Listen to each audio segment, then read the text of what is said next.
guys, back on another video. This time I'm doing the QuickFire TK gaming keyboard with brown switches. Now in this video I'm going to go over what it's like to use compared to another keyboards, like a similar one, the QuickFire TK with Cherry MX switches, which is a lot different to this one because this is brown switches. I'm going to show what it looks like, what the cable management on the back is like, sort of build quality, and just what sort of a keyboard is like to use with gaming, typing.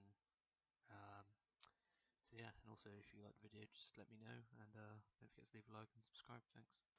Okay, so here you'll see the keyboard itself is the front, and there's different parts to it, such as the numbers on the top, and here you have the arrow keys in the numpad, which makes it a much more compact keyboard, so it's easier to move about, take to different places like LAN parties or LANs. So for example, I took it to a LAN the other day and it's really easy to carry around because it's really small. Now this is another part, this is the back part, and see in each corner you have 4 rubber areas which stop it from sliding about on the desk.